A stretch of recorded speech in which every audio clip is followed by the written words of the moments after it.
परमेश्वर पिता का धन्यवाद करते हैं आज के दिन के लिए जिसे उसने हमारे जीवन में जोड़ा, ताकि हम अपने जीवित परमेश्वर की महिमा करें, उससे प्रार्थना करें और आएं।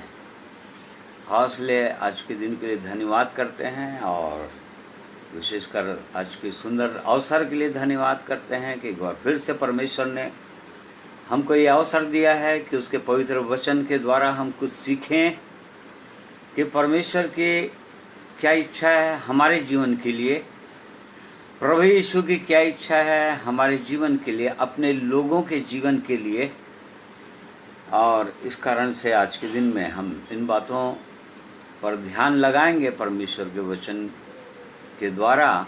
और इसलिए परमेश्वर हम सबों की सहायता अगुवाई करेंगे। इसलिए मैं धन्यवाद करता हूँ अपने जीवित परमेश्वर का, प्रभु यीशु का, पवित्र आत्मा का, और वैसे ही आप सबों का भी जो मेरे साथ आप लोग जुड़ रहे हैं।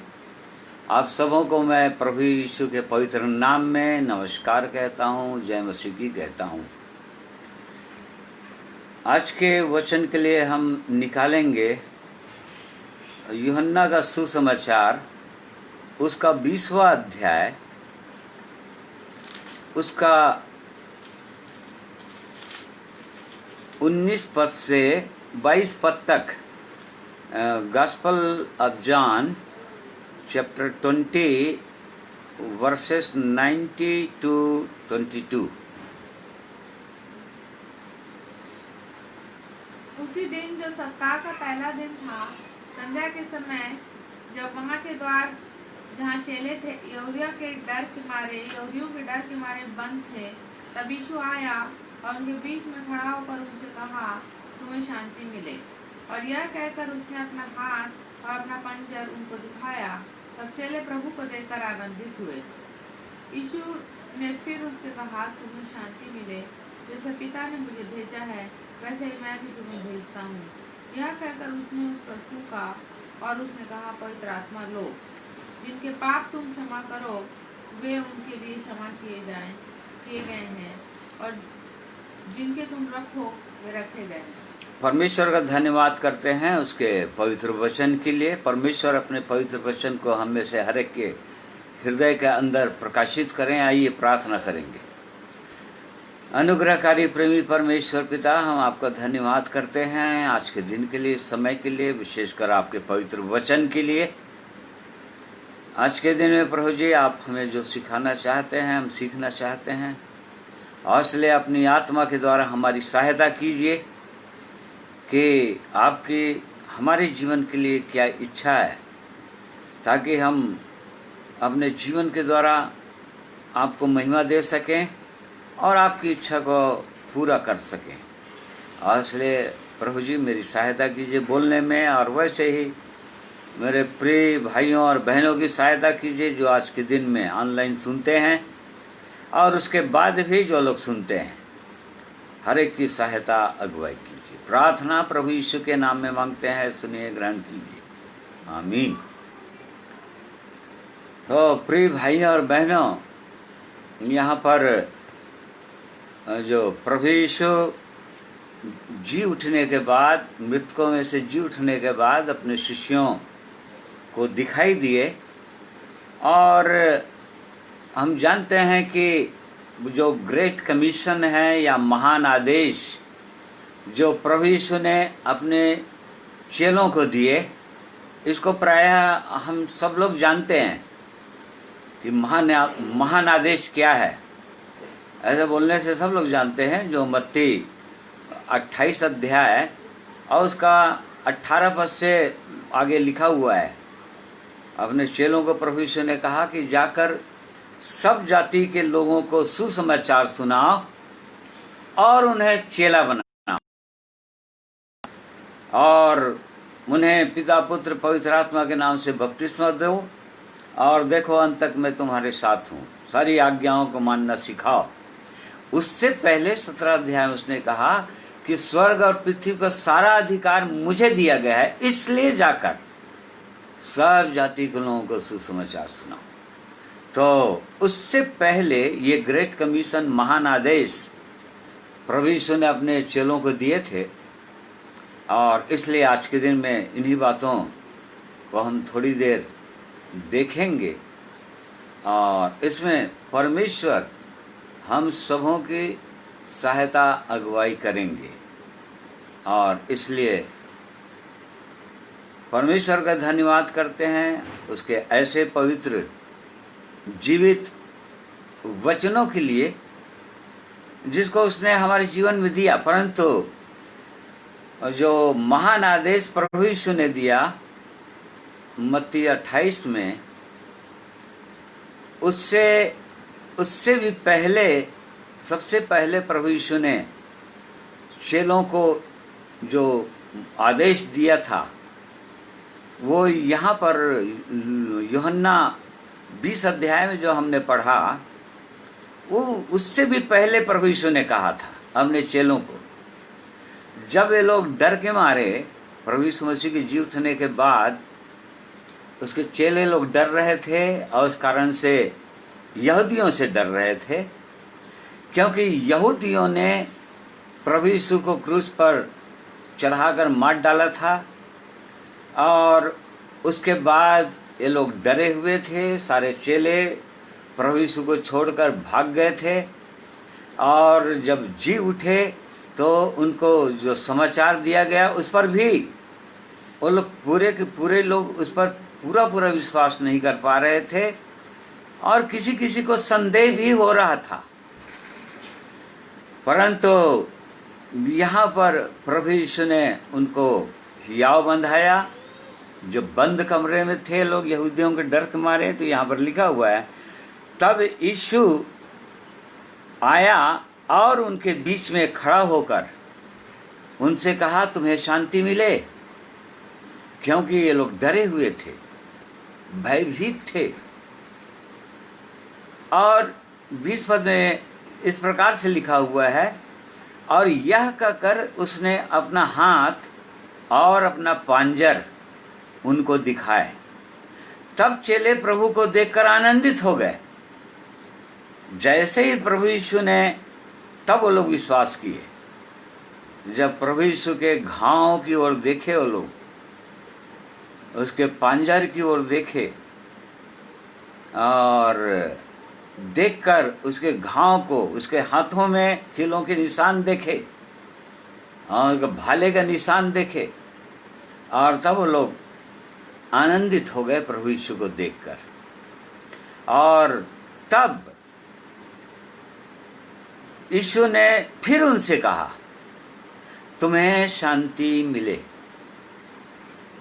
तो यहाँ पर प्रभु यीशु ने 2 बार अपने चेलों को जो डरे हुए थे कहा कि तुम्हें शांति मिले,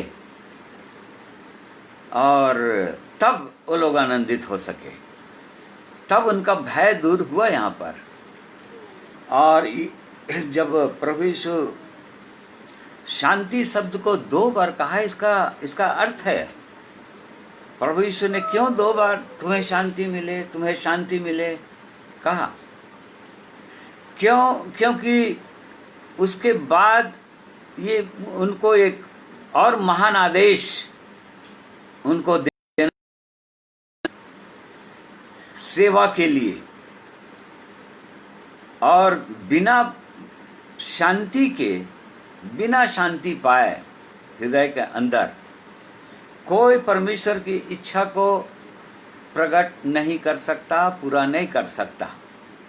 तो सबसे प्रथम चीज जो परमेश्वर की महिमा करने का है, या प्रभु यीशु का महान आदेश को पूरा करने का है, उसके पहले मनुष्य के जीवन में शांति होनी चाहिए, या मेल होना चाहिए परमेश्वर के साथ।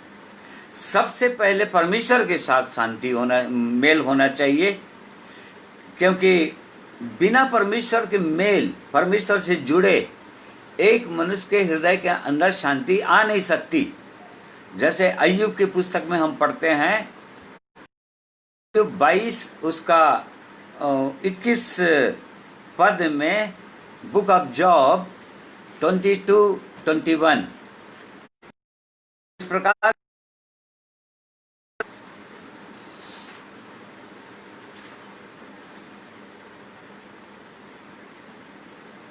उससे मेल मिलाप कर, तब तुझे शांति मिलेगी और इससे तेरी भलाई होगी। उसके मुंह से शिक्षा सुन ले। हाँ, नहीं, ठीक है। यहाँ पर लिखा हुआ है उससे मेल मिलाप कर, तब तुझे शांति मिलेगी। यहाँ ये परमेश्वर का ये वचन है। जब तक उस जीवित परमेश्वर के साथ सबसे पहले एक मनुष्य का संबंध या मेल या शांति परमेश्वर के साथ होना चाहिए। जब तक परमेश्वर के साथ शांति नहीं होगा, परमेश्वर से मेल नहीं होगा, मनुष्य के हृदय के अंदर शांति आ नहीं सकती। क्यों? क्योंकि मनुष्य का संबंध पापों के कारण से परमेश्वर से टूटा हुआ है। मनुष्य परमेश्वर से अलग है आज, पाप और अपराधों के कारण से। आदम से चला आ रहा है। आदम ने पाप किया, अर्थात परमेश्वर की आज्ञा को नहीं माना, और उसके कारण से पीढ़ी दर सब आदम के संतान हैं। जैसे कि रोमियो 5:12 में हम पढ़ते हैं कि एक मनुष्य के द्वारा पाप जगत में आया और पाप के कारण से मृत्यु आई, और मृत्यु सब मनुष्यों में फैल गई, क्योंकि सब ने एक आदम के द्वारा इस संसार में पाप आ गया। मनुष्यों के जीवन में पाप आ गया और पापों के कारण से मृत्यु आ गई। अर्थात मनुष्य परमेश्वर से एकदम अलग हो गया। परमेश्वर के साथ मनुष्य का संबंध टूट गया। परमेश्वर ने आदम और हवा को तुरंत उस सुंदर स्थान से, अपनी उपस्थिति से, अदन की वाटिका से उनको निकाल दिया। क्यों? क्योंकि परमेश्वर के साथ उनका संबंध टूट गया। और तब से लेकर मनुष्य के जीवन में पाप के कारण से परमेश्वर से मनुष्य का संबंध टूटा हुआ है। मनुष्य परमेश्वर को नहीं जानता, परमेश्वर से दूर है, और इसी कारण से आज उनके जीवन में शांति नहीं है, आनंद नहीं है, प्रेम नहीं है, क्योंकि संबंध टूटा हुआ, मेल नहीं है परमेश्वर के साथ। और इसी प्रकार से कई प्रकार का पाप मनुष्य के जीवन में आ गया। परंतु यहाँ पर प्रभु यीशु, चूंकि ये लोग भी डरे हुए थे और ऐसा लगता है कि इनकी आशा भी टूट गई थी, क्योंकि लूका 24 में पढ़ते हैं, 2 प्रभु यीशु के चेले लोग यरूशलेम से इम्माउस मार्ग की ओर चले जा रहे थे, बहुत ही निराश, दुखी, चिंतित, परेशान, और बोलते चले जा रहे थे कि हमको आशा थी कि यही यीशु हमको गुलामी से छुड़ाएगा।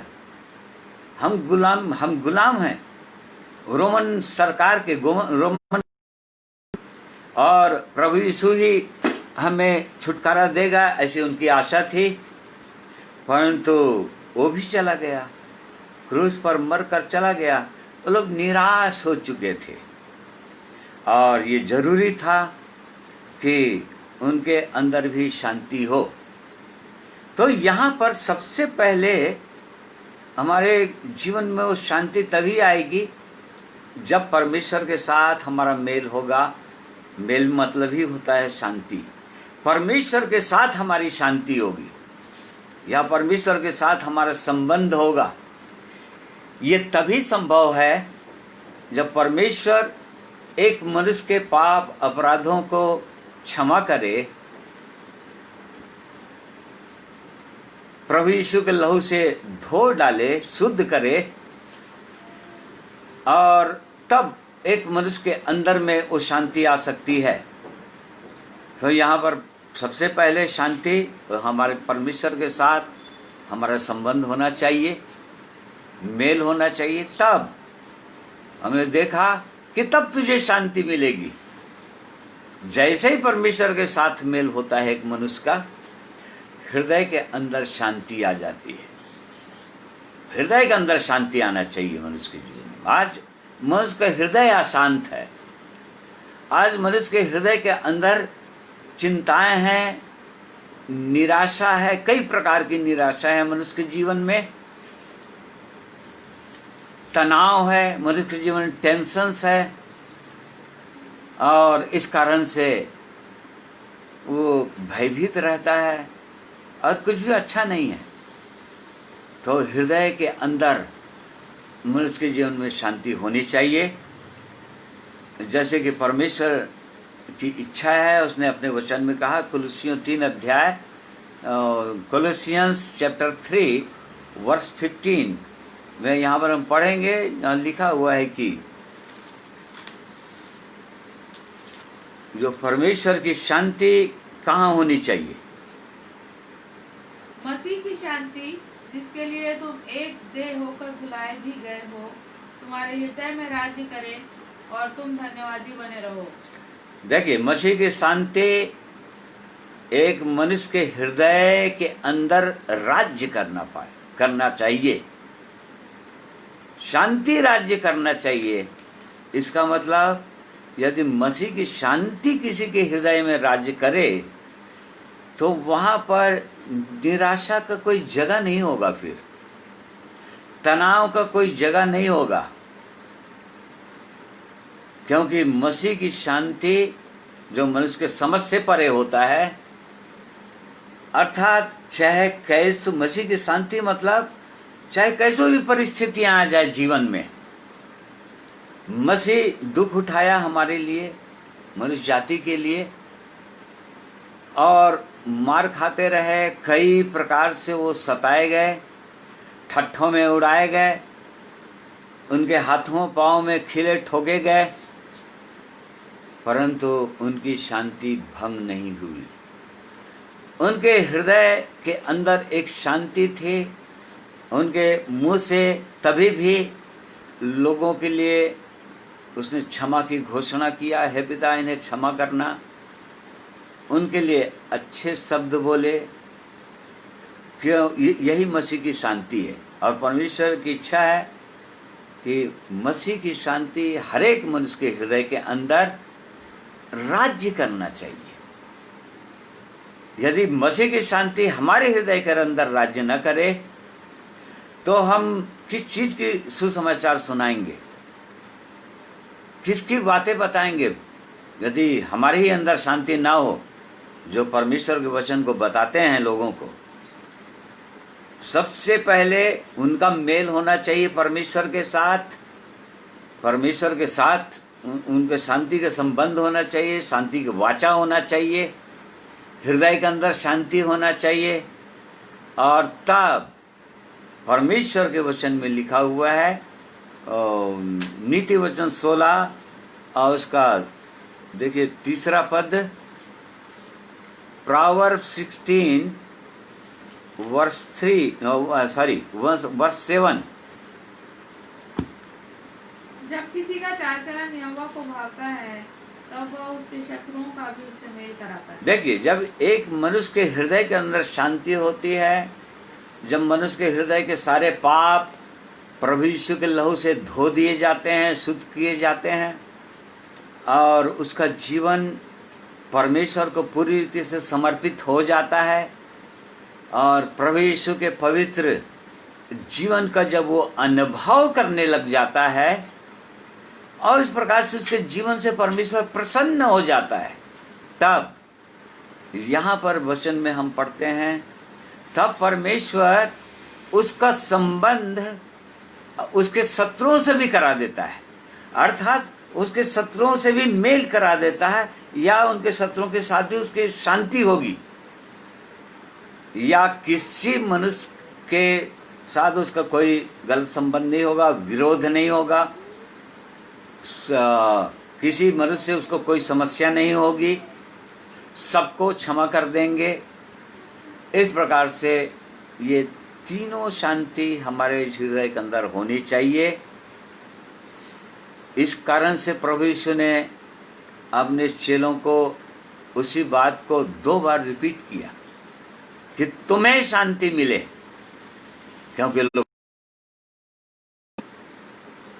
यहूदियों से, आज मनुष्य डरा हुआ है संसार से, संसार की बातों से, मनुष्यों से, मृत्यु से और कई चीजों से मनुष्य डरे हुए हैं संसार में। परमेश्वर की इच्छा है कि मनुष्य के हृदय के अंदर शांति आ जाए, भयभीत न हो। यहाँ पर हमने पढ़ा यूहन्ना 16 अध्याय में 20 अध्याय में कि जैसे ही प्रभु यीशु ने अपना हाथ और अपना पंजर उनको दिखाए, तब चेले प्रभु को देखकर आनंदित हो गए। अर्थात जैसे ही प्रभु यीशु की मृत्यु की ओर एक व्यक्ति देखता है, उसके पवित्र प्रेम की ओर देखता है, उसकी पवित्र योजना की ओर देखता है कि वो प्रभु यीशु कैसे मुझ पापी के लिए अपने हाथों, अपने शरीर में, अपने पाँव में, अपने पांजर में घाव ले लिए, मेरे घाव को। व्यवस्था के अनुसार मैं दंडित था, मनुष्य दंडित है, दंड का भागीदार हो चुका है। उस घाव को, उस पीड़ा को प्रभु यीशु ने ले लिया। और जैसे ही एक व्यक्ति इस बात पर विश्वास करता है, प्रभु यीशु के पवित्र प्रेम की ओर देखता है, क्रूस की ओर देखते हैं, उसके पवित्र अनंत योजना की ओर देखते हैं, हृदय के अंदर एक शांति आ जाती है, निर्भय हो जाता है मनुष्य। यहाँ पर जिस प्रकार से चेलों के अंदर आया, उनको शांति मिल गया। और तब शांति इसलिए जरूरी था क्योंकि यहाँ पर जो महान आदेश है उससे भी पहले प्रभु यीशु अपने चेलों को एक आदेश देने वाले थे। और वो क्या आदेश था?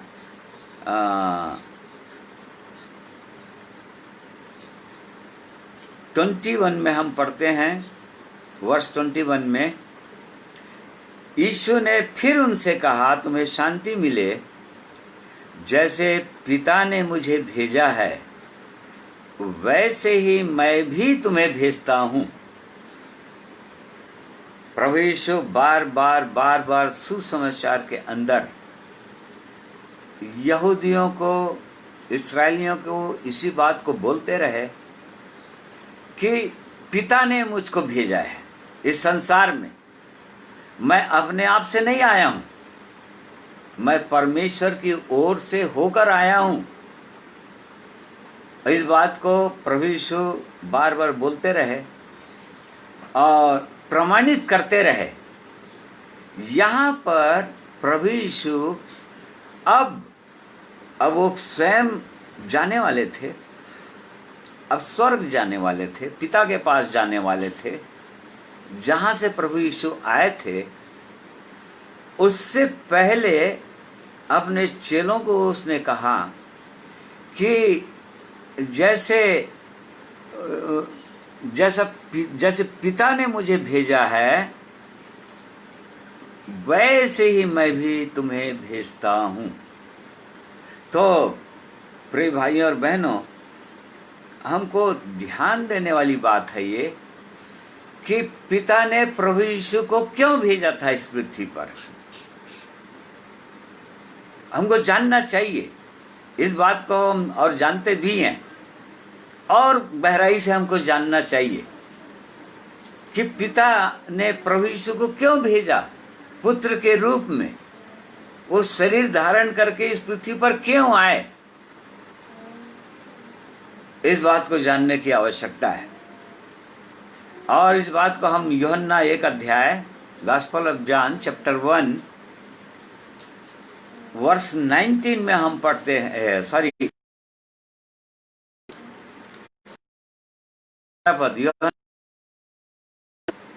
परमेश्वर को किसी ने भी नहीं देखा, एक लौता पुत्र जो पिता की गोद में है, उसी ने उसे प्रकट किया। देखिए, परमेश्वर को कभी किसी ने नहीं देखा था। उस परमेश्वर को कभी किसी ने नहीं देखा था। उसके विषय में लोग कल्पनाएं करते थे कि वो सत्य है, वो सर्वशक्तिमान है। आज भी लोग ये कल्पना करते हैं, उसके विषय में सोचते हैं कि उसके बिना एक पत्ता भी नहीं हिलेगा। अर्थात जो कुछ भी होता है प्रकृति के अंदर, उस परमात्मा की इच्छा के अनुसार होता है। इस बात को आज भी लोग सोचते हैं, कल्पना करते हैं कि कोई न कोई एक सुप्रीम अथॉरिटी है, कोई सर्वशक्तिमान परमेश्वर है जो सर्वसत्ताधारी है, जिसके बिना कोई कार्य नहीं हो सकता इस पृथ्वी पर। आज भी विश्वास करते हैं लोग, परंतु जैसा उस समय लोगों ने देखा नहीं था, वैसे ही आज भी उस पिता को लोगों ने देखा नहीं, उस परमेश्वर को देखा नहीं। तो पिता ने अपने पुत्र प्रभु यीशु को क्यों भेजा इस पृथ्वी पर?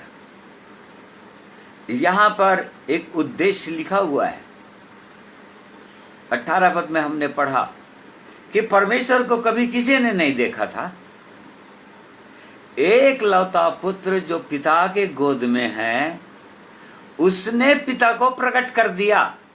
अर्थात वो पिता कौन है, वो परमेश्वर क्या है, प्रभु यीशु ने इस पृथ्वी पर आकर शरीर धारण करके मनुष्य जाति को बता दिए कि वो पिता ऐसा है, वो प्रेम है, वो प्रेमी है, वो सनातन से प्रेमी है। वो मनुष्य से प्रेम करता है। और इसीलिए यूहन्ना बार बार इस बात को अपने सुसमाचार में और वैसे ही पत्रियों में बार बार जोर दे देकर उसने कहा कि परमेश्वर ने जगत से ऐसा प्रेम किया कि उसने अपना इकलौता पुत्र दे दिया, ताकि जो कोई उस पर विश्वास करे नाश न हो परंतु अनंत जीवन पाए। यूहन्ना 3 का पहला पद में पढ़ते हैं कि परमेश्वर ने हमसे कैसा प्रेम किया है कि हम उसके संतान कहलाएं। देख लीजिए, वो परमेश्वर ने कैसा प्रेम किया। ऐसा प्रेम किया उसने कि अपने इकलौता पुत्र को दे दिया, ताकि हम जो पापों में डूबे हुए लोग, खोए हुए लोग, भटके हुए लोग, उस पिता का, उस परमेश्वर का हम लोग संतान बन जाएं, उसके पुत्र और पुत्रियां बन जाएं। ये सनातन से प्रेम किया है परमेश्वर ने मनुष्य से। उसको प्रभु यीशु शरीर में आकर इस बात को प्रकट कर दिया। उसने अपने जीवन के द्वारा, अपने व्यवहार के द्वारा, अपनी बोली भाषा के द्वारा उसने प्रकट कर दिया। उसने कहा कि मैं सत्यमय हूँ। आज लोग सत्य को ढूंढ रहे हैं, आज भी ढूंढ रहे हैं लोग सत्य को। उस समय से लोग सत्य को ढूंढते जा रहे हैं, ढूंढते आ रहे हैं। वैदिक काल के समय से ही लोग सत्य को ढूंढते चले आ रहे हैं, प्रकाश को ढूंढते चले आ रहे हैं, परंतु उन्होंने नहीं जाना, उस परमेश्वर को नहीं जान पाए, उस परमेश्वर को नहीं समझ पाए।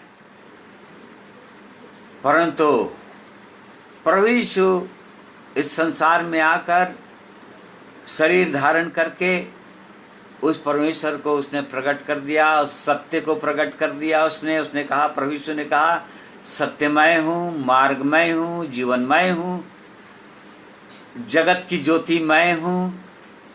उसने प्रकट कर दिया मनुष्य के जीवन में, मनुष्य को बता दिया। उसने डिक्लेयर कर दिया कि देखो परमेश्वर ऐसा है, वो प्रेम है, वो आनंद है, वो शांति है, वो दया का सागर है। वो पुनरुत्थान और जीवन है, अर्थात मृत्यु पर जय पाने वाला वो प्रभु है। उसने प्रकट कर दिया संसार को। तो ये उद्देश्य था। प्रभु यीशु ने बताया कि पिता ने मुझको इसलिए भेजा था इस पृथ्वी पर। फिर और कई कारण उसने बताया, प्रभु यीशु ने बताया, भीड़ को बताया, अपने चेलों को बताया। उसने कहा कि मैं खोए हुओं को ढूंढने के लिए और उनका उद्धार करने के लिए आया हूं। आज लोग खो गए हैं, वो उसने बताया खो गए हैं, परंतु वो पिता जो खो गए हैं, जो लोग भटक गए हैं, वो किसी न किसी पाप रूपी जंगल झाड़ियों में फंस गए हैं या पापों की दलदल में, सत्यानाश के गड्ढे में फंसे हुए हैं। वो ऐसा प्रेमी परमेश्वर है, ऐसा सर्वशक्तिमान परमेश्वर है कि उनको खींचकर निकाल सकता है, और मैं इसीलिए आया। तो उसने प्रकट कर दिया कि पिता वो कौन है। अब यहाँ पर जब हम लोग देख रहे हैं यूहन्ना 20 अध्याय में, बिल्कुल वही वैसा ही आदेश प्रभु यीशु अपने चेलों को दे रहे हैं, और चेलों को ये दे रहे हैं कि जिस प्रकार से पिता ने मुझको इस पृथ्वी पर भेजा, या जिस कार्य के लिए पिता ने मुझे भेजा इस पृथ्वी पर, प्रभु यीशु ने अपने चेलों को कहा मैं भी तुमको इसीलिए भेजता हूं, वैसे ही मैं भी तुम्हें भेजता हूं। क्या करने के लिए? प्रभु यीशु वैसे ही, अर्थात जिस प्रकार से मैंने उस परमेश्वर को प्रकट कर दिया अपने में, अपने जीवन के द्वारा। जब कभी चीला फिलिप्पुस ने पूछा, हे पिता, हे प्रभु, हमको पिता को दिखा दे, यूहन्ना 14:9 में उसने कहा, प्रभु यीशु ने कहा, हे फिलिप्पुस, क्या तू इतने दिनों से मेरे साथ है, परंतु क्या तूने मुझको नहीं देखा? उसने कहा, जिसने मुझे देख लिया उसने पिता को देख लिया, क्योंकि पिता मुझ में है और मैं पिता में हूं, पिता और मैं एक हैं। तो जब प्रभु यीशु अपने चेलों को इन बातों को जब बोल रहे हैं कि मैं भी तुमको भेजता हूं, उसी प्रकार से जिस प्रकार से पिता ने मुझको भेजा इस पृथ्वी पर, अब मैं जा रहा हूं पिता के पास, अब इसी पृथ्वी पर मैं तुमको भेजता हूं। काहे के लिए? अब तुम उस पिता को या प्रभु यीशु को अपने में दिखा दो, अपने जीवन के द्वारा उसको दिखा दो, उसको प्रकट करो कि वो प्रभु यीशु कौन था, उसने क्या किया, अपने जीवन के द्वारा उसने कैसे प्रकट किया। उस परमेश्वर को कभी किसी ने नहीं देखा, आज भी लोग ढूंढ रहे हैं उस सत्य को, उस परमेश्वर को आज भी लोग ढूंढ रहे हैं इस संसार में। शांति को आज भी लोग ढूंढ रहे हैं, प्रेम आज भी ढूंढ रहे हैं लोग, क्योंकि प्रेम नहीं पा रहे हैं, न तो अपने परिवार के अंदर, न तो पति पत्नी के अंदर, और न ही अपने बाल बच्चों के अंदर, और न ही अपने पड़ोसियों और संसार के लोगों के अंदर। और इसलिए आज भी लोग इस संसार में प्रेम को ढूंढ रहे हैं। कौन बताएगा, कौन प्रकट करेगा इसको अपने जीवन के द्वारा?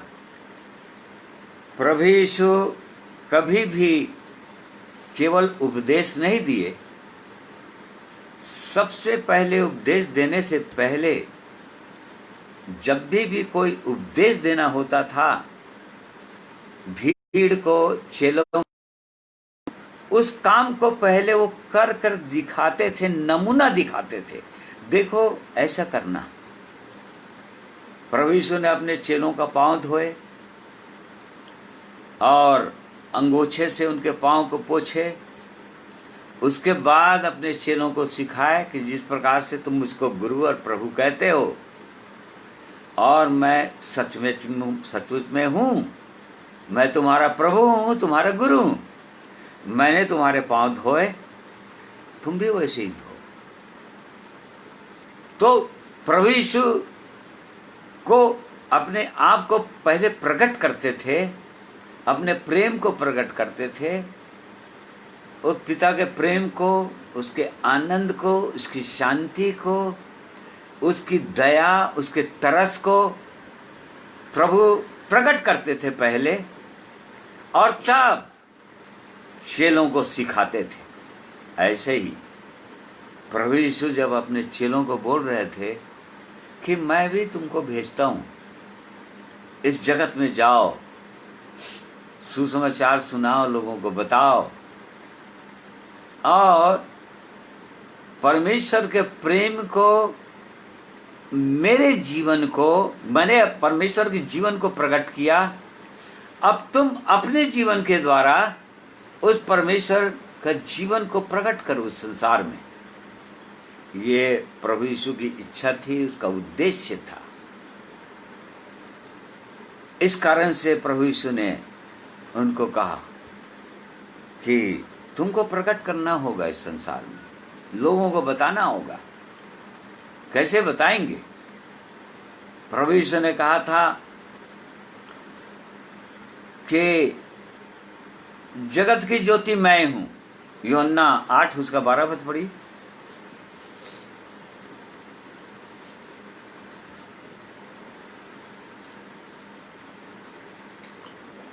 यीशु ने फिर लोगों से कहा, जगत की ज्योति मैं हूँ, जो मेरे पीछे हो लेगा वह अंधकार में न चलेगा, परंतु जीवन की ज्योति पाएगा। प्रभु यीशु ने इस बात को प्रकट कर दिया लोगों के बीच में। उससे पहले यूहन्ना ने परमेश्वर के विषय में लिखा, पहला यूहन्ना 1:5 पद में, कि परमेश्वर प्रकाश है, परमेश्वर ज्योति है, और उसमें कहीं पर कुछ भी अंधकार नहीं है। यहां पर प्रभु यीशु बोल रहे हैं सुसमाचार के अंदर कि मैं इस जगत की ज्योति हूं, और जो कोई मेरे पीछे हो लेगा, मेरे पीछे चलेगा, वो अंधकार में फिर नहीं चलेगा। क्यों? क्योंकि वो भी जीवन की ज्योति पालेगा, अर्थात वही प्रकाश उनके हृदय के अंदर भी आ जाएगा, प्रकाश आ जाएगा, वो लोग भी प्रकाशित हो जाएंगे। और तब प्रकाश का मेल होता है। अंधकार और प्रकाश दोनों का मेल कभी भी नहीं हो सकता। मनुष्य पूरी रीति से अंधकार में डूबा हुआ है, पापों में डूबा हुआ है। प्रभु यीशु ने कहा वो अंधकार में नहीं चलेगा, जो मेरे पीछे हो लेगा फिर कभी भी अंधकार में नहीं चलेगा।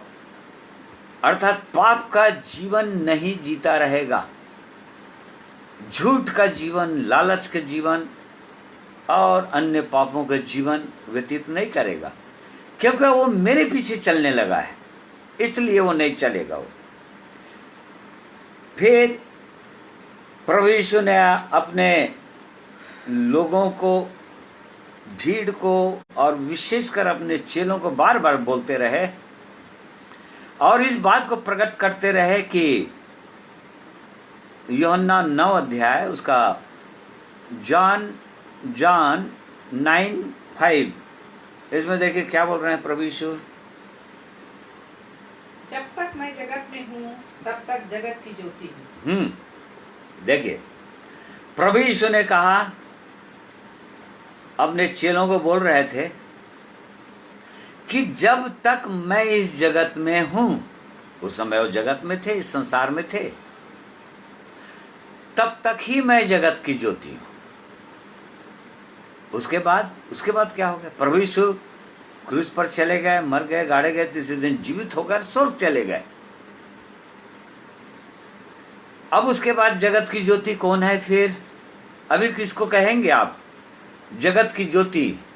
मान लीजिए कोई पूछता है कि इस जगत की ज्योति कौन है, अभी वर्तमान में इस जगत की ज्योति कौन है, तो हमारे पास क्या जवाब है? आपके पास क्या जवाब है इसका? प्रभु यीशु ने कहा, मत्ती 5 अध्याय उसका 14 पद में, जहाँ पर ऐसा लिखा हुआ है, मैथ्यू 5:14,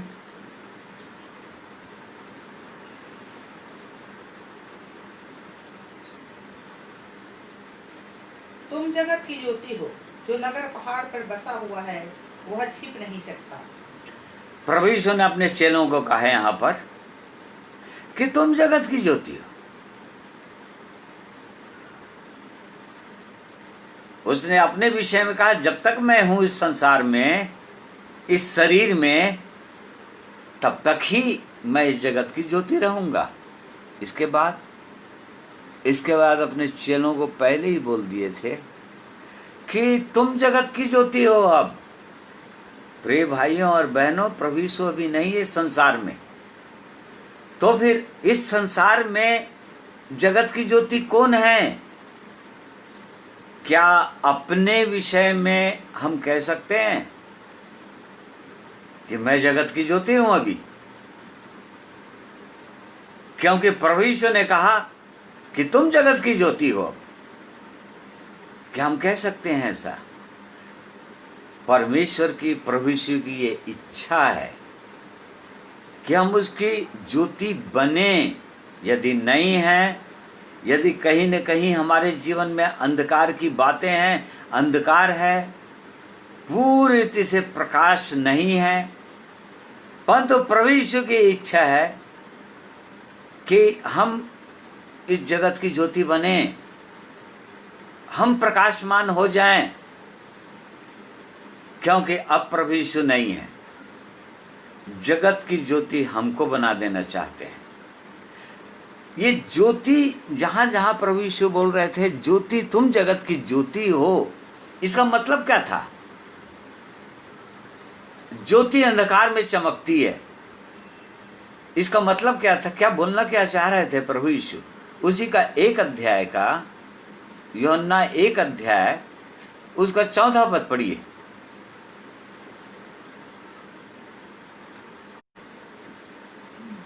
उसमें जीवन था और वह जीवन मनुष्यों की ज्योति था। हाँ देखिए, और ज्योति अंधकार में चमकती है और अंधकार ने उसे ग्रहण न किया। देखिए, ज्योति उसको बोलते हैं।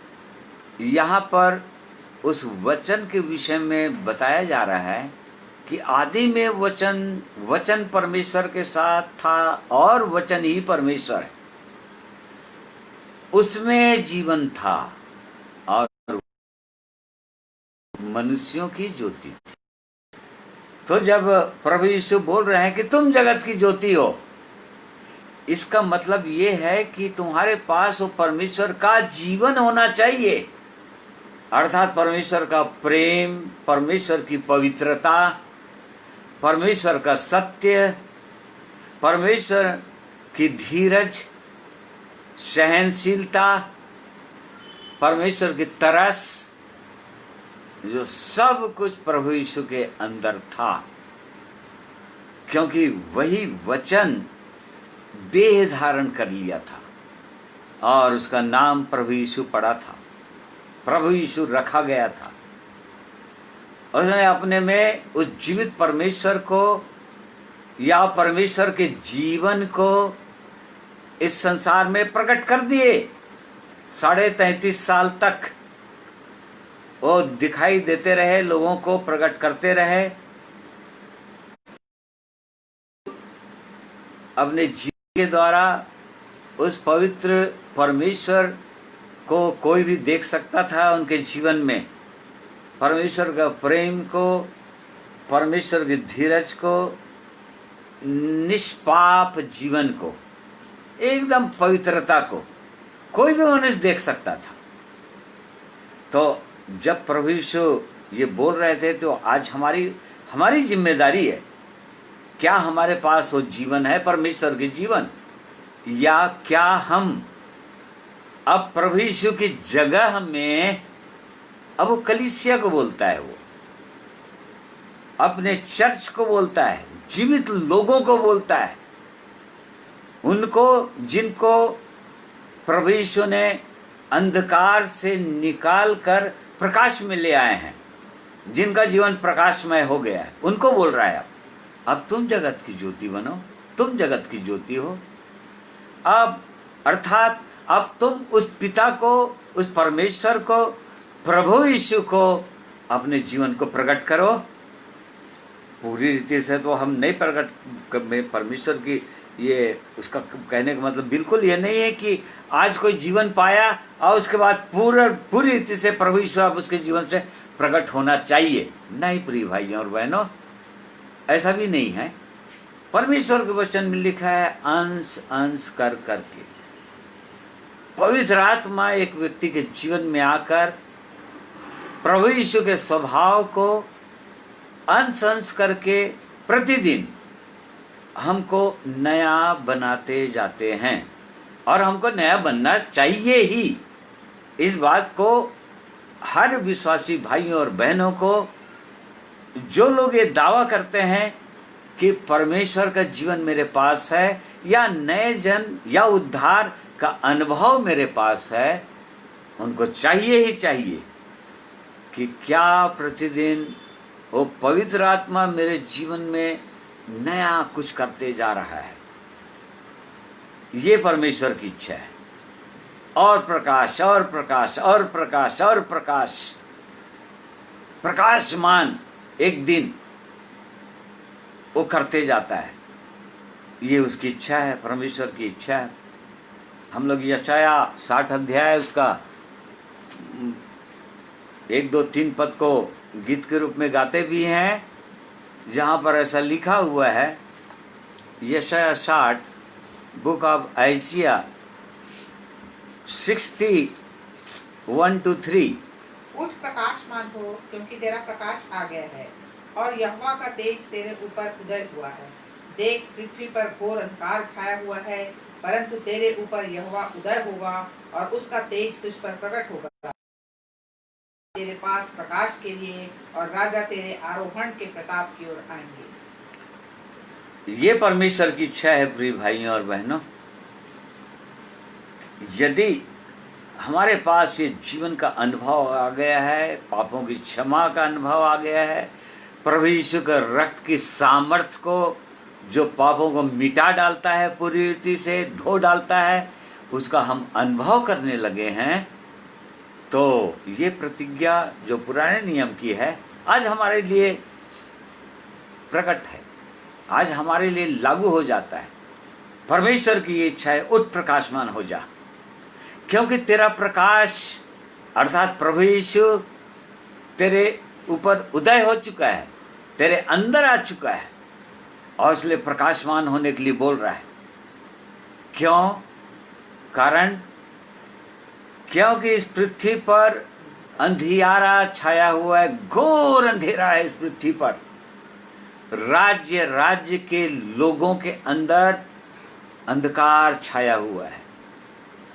इस पृथ्वी के अंदर घोर अंधकार में डूबे हुए हैं लोग, अज्ञानता में डूबे हुए हैं लोग, उस परमेश्वर को नहीं जानते, उस सत्य को नहीं जानते, वो स्वर्ग ले जाने वाली, परमेश्वर के पास ले जाने वाला मार्ग को नहीं जानते हैं, जो स्वयं प्रभु यीशु है। उस अज्ञानता में डूबे हुए हैं और इस कारण से भटक रहा है मनुष्य, संसार में खोया हुआ है, अशांति का जीवन जी रहा है, निराशा का जीवन जी रहे हैं। परमेश्वर की इच्छा है कि अपने लोगों के लिए उठ जाओ, प्रकाशमान हो, प्रकाशित हो जाना चाहिए। क्यों? क्योंकि सारा संसार अंधकार में डूबा है। जिसको देखेंगे वो लोग अंधकार में डूबे हैं, अर्थात पापों का जीवन जी रहे हैं, पापमय जीवन जी रहे हैं। एक दूसरे से झगड़े, लड़ाई, अशांति, घृणा, द्वेष, अहंकार, घमंड से भरे हुए हैं, निराश है, चिंतित है, परेशान है, कई प्रकार की नशीली चीजों का सेवन करते हैं, और इस प्रकार से अपने न तो खुद के जीवन में शांति है, परिवार के अंदर अशांति फैला कर रखे हुए हैं। ये सारा संसार अशांत है, पूरी रीति से अंधकार में डूबा हुआ है। जब प्रभु यीशु ज्योति बनकर आए इस पृथ्वी पर, तो उसके विषय में लिखा हुआ है, जो लोग अंधेरे में बैठे हुए थे, जो लोग मृत्यु की तराई में बैठे हुए थे, उन पर ज्योति चमकी। प्रिय भाइयों और बहनों, यदि आप, जो लोग परमेश्वर के पास आ जाते हैं, वो परमेश्वर की इच्छा है कि उसके पास हम आए, हर मनुष्य आए उसके पास, उस प्रकाश के पास आ जाएं और बिल्कुल वैसे ही ज्योति बन जाएं, ताकि आज लोग अंधेरे में बैठे हुए हैं, जो लोग मृत्यु की छाया में बैठे हुए हैं, नहीं जान रहे हैं दाएं और बाएं का भेद नहीं जान रहे हैं, वो लोग सांस टूटेगी तो कहाँ जा रहे हैं ये भी पता नहीं है उनको, ऐसे लोगों के लिए प्रकाश बन जाए, क्योंकि अंधेरे में कोई रहना नहीं चाहता, सब निकलना चाहते हैं। अंधकार में मनुष्य घुटन सा महसूस करता है और कोई नहीं चाहता कि कोई अंधकार में रहे। परंतु समस्या ये है कि प्रकाश देखना चाहते हैं वो लोग, कहाँ देखेंगे? ओ प्रभु यीशु तो चले गए, अपने चेलों को बोलकर चले गए कि अब से तुम जगत की ज्योति हो। इसी कारण से यूहन्ना 17 अध्याय, जब परमेश्वर से, पिता से जब अंतिम बार जब प्रार्थना कर रहे थे, तो देखिए क्या प्रार्थना कर रहे थे अपने चेलों के लिए, और चेलों के द्वारा जो प्रभु यीशु का चेला बनेंगे उनके लिए क्या बोल रहे थे? उसका 11, अब मैं जगत में न रहूंगा, परंतु ये जगत में रहेंगे, और मैं तेरे पास जाता हूँ। हे पवित्र पिता, अपने उस नाम से जो तूने मुझे दिया है उनकी रक्षा कर, कि वे हमारे समान एक हों। हाँ देखिए, प्रार्थना प्रभु यीशु ने ये किया आखिर में, क्रूस पर जाने से पहले ये प्रार्थना किया प्रभु कि हे पिता, अब मैं इस जगत में नहीं रहूंगा। जब तक मैं इस जगत में था, मैं इस जगत का प्रकाश था, इस जगत की ज्योति था, परंतु अब ये जगत में रहेंगे। कौन लोग? किनके विषय में बोल रहे थे? अपने चेलों के विषय में बोल रहे थे। जो लोग प्रभु यीशु के पीछे पीछे चलने लगे थे, जो लोग प्रभु यीशु पर विश्वास कर रहे थे, उनके विषय में बोल रहे थे कि अब ये लोग जगत में रहेंगे हे पिता, इसलिए उनकी रक्षा करना और ऐसा कर देना, ऐसे सामर्थ्य दीजिए उनके जीवन में, ऐसा उनके लिए कीजिए कि वो लोग भी हमारे समान एक हो जाए, हमारी नाई एक हो जाए, अर्थात उस प्रभु यीशु के समान हो जाए, अर्थात प्रभु यीशु का स्वभाव हमारे जीवन के द्वारा, एक विश्वास करने वाले के जीवन के द्वारा दिखाई देने लगे। कुछ तो दिखाई दे, प्रभु यीशु का स्वभाव, प्रभु यीशु का जीवन।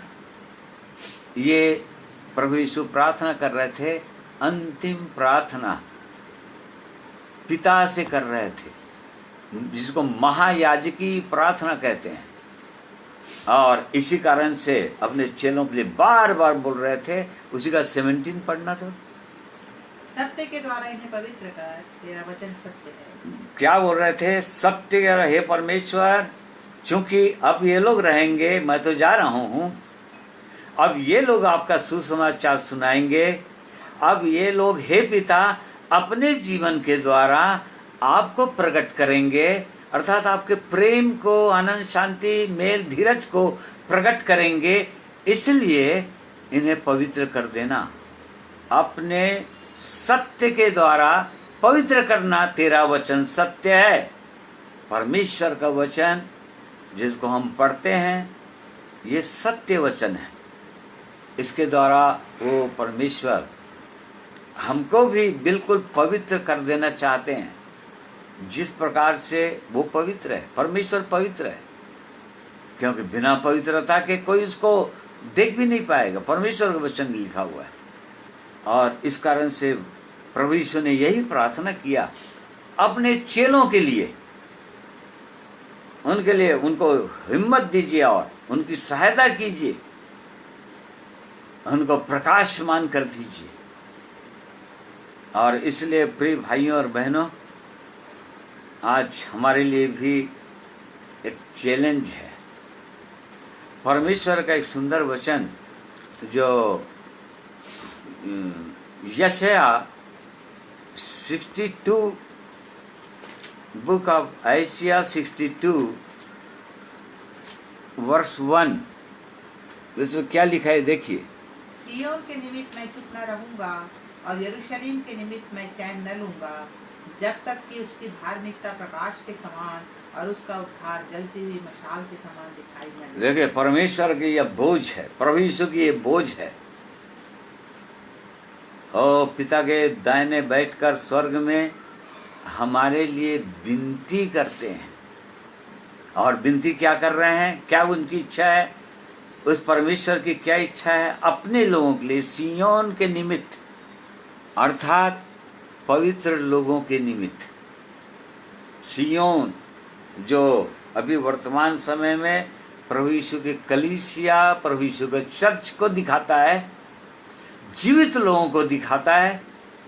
उनके विषय में परमेश्वर की क्या चिंता है? यरूशलेम के निमित्त मैं चैन ना लूंगा। यरूशलेम जो महाराजा का नगर, अर्थात पवित्र यरूशलेम, उसकी दुल्हन को दिखाता है, जिनको तैयार कर रहा है। ओ पवित्र आत्मा हमको तैयार करना चाह रहा है, अपने लोगों को तैयार करना चाह रहा है। प्रभु यीशु जो दुल्हा है, अपने दुल्हन को लेने के लिए आ रहा है। नया यरूशलेम को लेने के लिए आने वाला है। उसके विषय में परमेश्वर की ये चिंता है, या उसका ये बोझ है, या परमेश्वर के लोगों की ये जलन है। क्या जलन है? कि यरूशलेम के निमित्त मैं चैन न लूंगा जब तक कि उसकी धार्मिकता प्रकाश के समान और उसका उद्धार जलती हुई मशाल के समान दिखाई न दे। ये परमेश्वर की इच्छा है हमारे जीवन के लिए, अपने लोगों के जीवन के लिए। वो मशाल बना देना चाहता है, जलती हुई मशाल, टार्च के समान।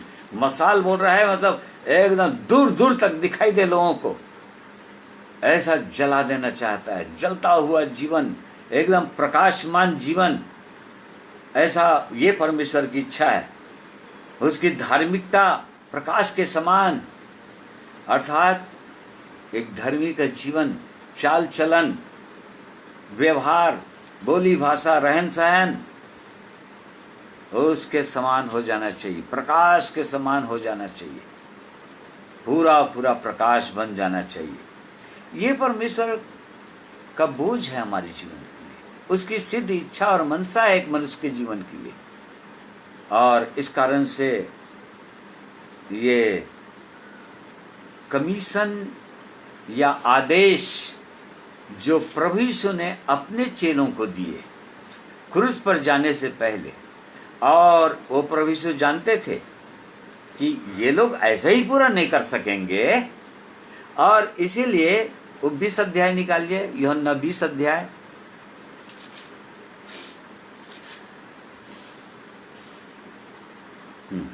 उसका 20 और 21 पद फिर पढ़िए। और यह कहकर उसने अपना हाथ और अपना पंजा उनको दिखाए। तब चेले प्रभु को देखकर यीशु ने उनसे कहा, तुम्हें शांति मिले। जैसे पिता ने मुझे भेजा वैसे ही मैं भी तुम्हें भेजता हूँ। यह कहकर उन पर फूंका और उनसे कहा, पवित्र आत्मा। देखिए, ऐसे ही वो प्रभु यीशु जानते थे कि ऐसे ही ये कार्य ये लोग प्रकट नहीं कर सकेंगे बिना पवित्र आत्मा के। और इसलिए प्रभु यीशु ने अपने चेलों को पवित्र आत्मा फूंका, ताकि वो पवित्र आत्मा से लोग भर जाएं, पवित्र आत्मा का जीवन आ जाए, जो परमेश्वर के जीवन को इनके अंदर से प्रकट करने लगेगा। वो प्रभु यीशु की गवाही देने लगेगा, प्रभु यीशु को प्रकट करने लगेगा। ओ प्रभु यीशु इस बात को जानते थे, और इसलिए बिना सामर्थ्य के, बिना अधिकार के प्रभु यीशु ने कभी भी अपने चेलों को नहीं भेजा। जो महान आदेश के अंदर भी हम पढ़ते हैं, उसने कहा, प्रभु यीशु ने कहा कि सारा अधिकार मुझे दिया गया है इस पृथ्वी का और आकाश का, इसलिए तुम जाओ। प्रिय भाइयों और बहनों, आज हम जाते हैं किसी को सुसमाचार सुनाने के लिए, तो हम उसी अधिकार के साथ जाते हैं जो प्रभु यीशु ने दिया हमको भी, और उसी सामर्थ्य के साथ हम जा सकते हैं जो पवित्र आत्मा का सामर्थ्य होता है। जैसा कि यहाँ पर प्रभु यीशु ने जो आदेश दिया, जैसा पिता ने मुझे भेजा मैं भी तुमको भेजता हूँ, जाओ अब इस संसार में, अब तुम ज्योति बन जाना, तुम प्रकाश बन जाना, तुम परमेश्वर के जीवन को अपने जीवन के द्वारा प्रकट कर देना। और वो जानते थे कि तुम ऐसा नहीं कर सकोगे जब तक पवित्र आत्मा तुम्हारे जीवन में ना आ जाए, जब तक तुमको वो सामर्थ्य न मिल जाए, और तब तक तुम प्रकट नहीं। तो इसलिए प्रिय भाइयों और बहनों, आज के दिन में हमको अपने जीवन को जांचना चाहिए, हमको देखना चाहिए कि क्या सचमुच में मेरे पास नए जन्म का या उद्धार का अनुभव है, पापों की क्षमा छुटकारे का अनुभव है, उस परमेश्वर के साथ हमारा संबंध है, मेल है, प्रभु यीशु के साथ हमारा मेल है, प्रकाश के साथ हमारा मेल है। क्या हम प्रकाश बन गए? क्योंकि अंधकार और प्रकाश का तो कभी मेल नहीं हो सकता। क्या हमारे हृदय के अंदर मसीह की शांति राज्य करती है, या कहीं तनाव, निराशा, चिंता, समस्या या कोई पाप हृदय के अंदर राज्य तो नहीं कर रहे भी? और यदि ऐसा है तो हम शांति का सुसमाचार और किसी को बता नहीं सकते, प्रभु यीशु की इच्छा को अपने जीवन के द्वारा प्रकट नहीं कर सकते। उस अधिकार को लेकर हमको जाना है जो प्रभु यीशु ने कहा। उस सामर्थ्य को लेकर ही, यदि हमारे पास है सामर्थ्य, पवित्र आत्मा का सामर्थ्य, तभी हम किसी को सुसमाचार सुना सकते हैं। और अंधकार में जो खोए हुए हैं, भटके हुए हैं, यदि हमारे जीवन प्रकाशित है, तभी हम किसी अंधकार में पड़े हुए लोगों को प्रकाश में ला सकते हैं, अन्यथा नहीं। इसलिए इन वचनों के द्वारा परमेश्वर हम सबों की सहायता करे। परमेश्वर का प्रकाश हम में से हर एक के हृदय के अंदर चमके, और इस कारण से हमको अपने जीवन को जांचना ही चाहिए, देखना ही चाहिए। एक वचन और पढ़ेंगे, फिर प्रार्थना करेंगे। इफिसियों की पत्री 5वां अध्याय, उसका 14 पद पढ़िए। इफिसियंस 5:14।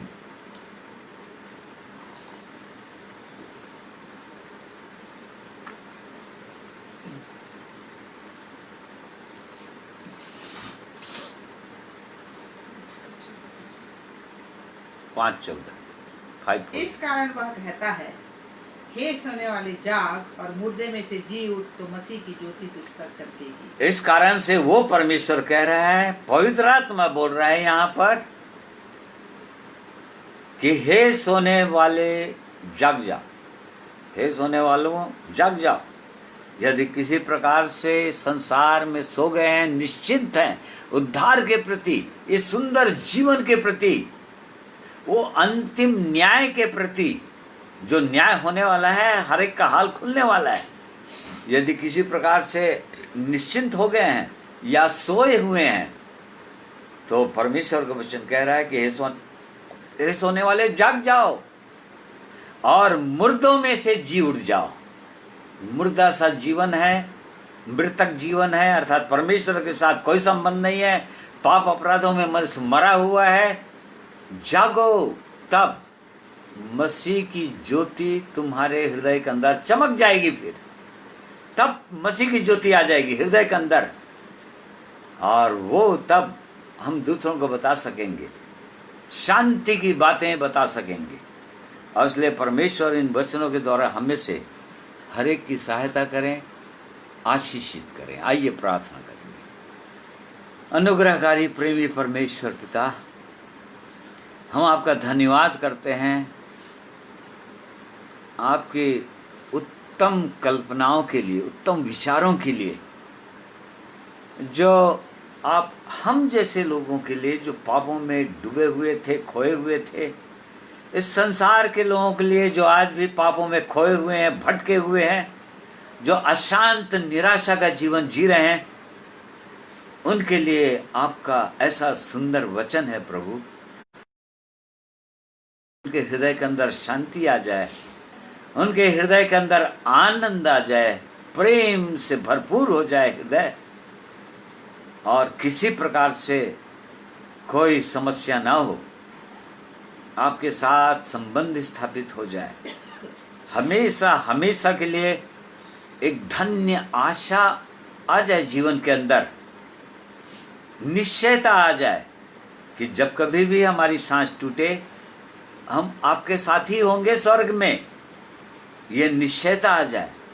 और इसलिए महान परमेश्वर आपका धन्यवाद करते हैं प्रभु यीशु को इस संसार में भेजने के लिए, जिसने आपको अपने जीवन के द्वारा प्रकट कर दिया।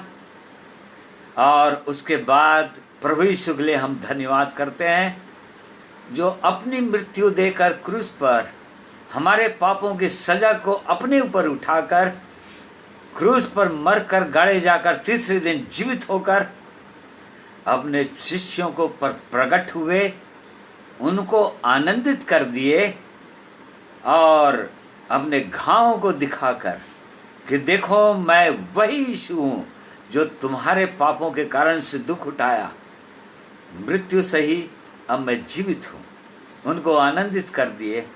और उसके बाद अपने चेलों को आदेश दिए कि अब तुम जाओ, मैं तुम्हें भेजता हूँ, जिस प्रकार से पिता ने मुझको भेजा था मैं तुमको भेजता हूँ। अब तुम प्रकट करो उस परमेश्वर को, उस प्रकाश को, उसके आनंद को, उसकी शांति को होने दीजिए। महान परमेश्वर, सचमुच में हम सबों के जीवन में ऐसा ही हो जाए, हमारे जीवन के द्वारा आप जीवित परमेश्वर, ओ प्रभु यीशु, आप प्रकट हो जाएं, यही हमारी प्रार्थना है। हम में से हर एक की सहायता कीजिए। धन्यवाद करते हैं, आपने हमारी प्रार्थना को सुन लिया है। और इस विनती को हमारे एकमात्र उद्धारकर्ता प्रभु यीशु के पवित्र नाम में मांगते हैं, सुनिए, ग्रहण कीजिए, आमीन। प्रिय भाइयों और बहनों, आप सबों का मैं धन्यवाद करता हूँ। आप लोगों ने परमेश्वर के वचन को सुना, मेरे साथ जुड़े रहे। परमेश्वर आप सबों को आशीषित करे और आनंदित करे। आप सबों को जय मसीह कहे।